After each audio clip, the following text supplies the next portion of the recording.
Hello बच्चों, चलिए इस प्रश्न को पढ़ते हैं और समझते हैं कि प्रश्न में हमें क्या बोला गया है। ठीक है, तो हमारा प्रश्न है कि माना Pn जो कथन है वो हमारा इस प्रकार है कि n के घात 2 जोड़ n जोड़ 1 एक समपूर्णांक है।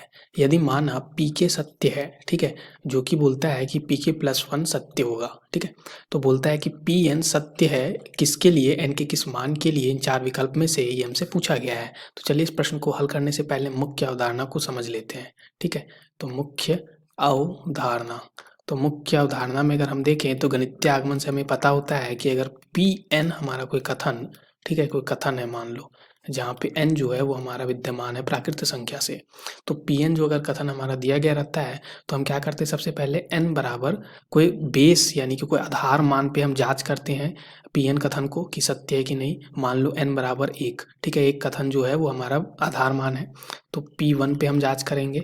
अगर कथन सत्य आ गया तो फिर हम क्या करते हैं, n बराबर कोई भी k पे हम जांच करते हैं।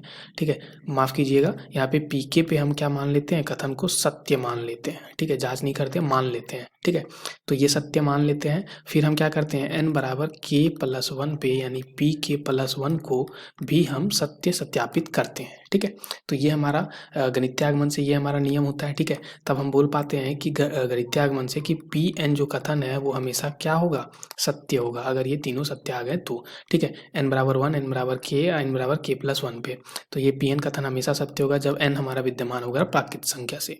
तो ऐसा गणितीय आगमन हमारा बोलता है। अब इस प्रश्न को हल करने के लिए सबसे पहले हम गणितीय आगमन से इस प्रश्न को अब हल करते हैं। ठीक है, तो यहाँ पे हम सबसे पहले देखें तो पी एन जो कथन है वो हमें क्या दिया गया है, बोला है कि n के घात 2 जोड़ n जोड़ 1, ये हमारा क्या है, एक विषम पूर्णांक है, माफ कीजिएगा सम संख्या है। ठीक है, ये हमारा क्या दिया गया है, सम। ठीक है, सम दिया गया है। ठीक है, सम क्या दिया गया, पूर्णांक। ठीक है, तो यहाँ पे हम देखें तो ये हमारा क्या है, सम पूर्णांक है। ठीक है, ऐसा कुछ बोला गया है। अब अगर यहाँ पे n बराबर मान लो 1 पे हम जांच करें तो यहाँ पे क्या आ जाएगा, P1, ये बन जाएगा 1 के घात 2 यानी 1 जोड़ 1 जोड़ 1 यानी कि 3, जो कि हमारा क्या आ गया, विषम पूर्णांक आ गया। अब विषम पूर्णांक आ गया लेकिन बोला था सम पूर्णांक, इसलिए ये कथन क्या आ गया, असत्य आ गया। अगर n बराबर 2 पे हम जांच कर लें तो P2, तो ये क्या आ जाएगा, 2 के घात 2 जोड़ 2 जोड़ 1 क्या आ जाएगा, 4 जोड़ 2 जोड़ 1 यानी कि 7, तो ये भी हमारा क्या आ गया, विषम आ गया। अगर ये विषम पूर्णांक है तो ये भी कथन क्या आ गया, असत्य आ गया। अगर n बराबर हम 3 पे भी जांच करें तो यहाँ से भी हम देख सकते हैं कि P3 का मान क्या आ जाएगा, 3 के घात 2 जोड़ 3 जोड़ 1 यानी कि 9 जोड़ 3 जोड़ 1, तो ये क्या आ गया, 13, जो कि हमारा क्या है, एक विषम पूर्णांक है। तो ये भी कथन हमारा क्या है, असत्य है।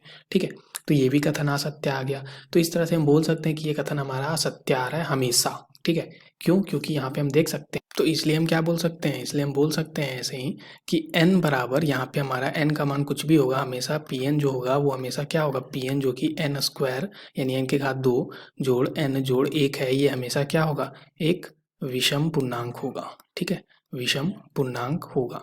तो जो पी एन कथन है वो हमेशा क्या आ गया, असत्य आ गया। ठीक है, हमेशा असत्य आ गया। तो यहाँ पे हम बोल सकते हैं कि पी एन जो है वो एक समपूर्णांक कभी भी नहीं होगा, इसलिए पी एन जो है वो कभी भी हमारा सत्य नहीं होगा।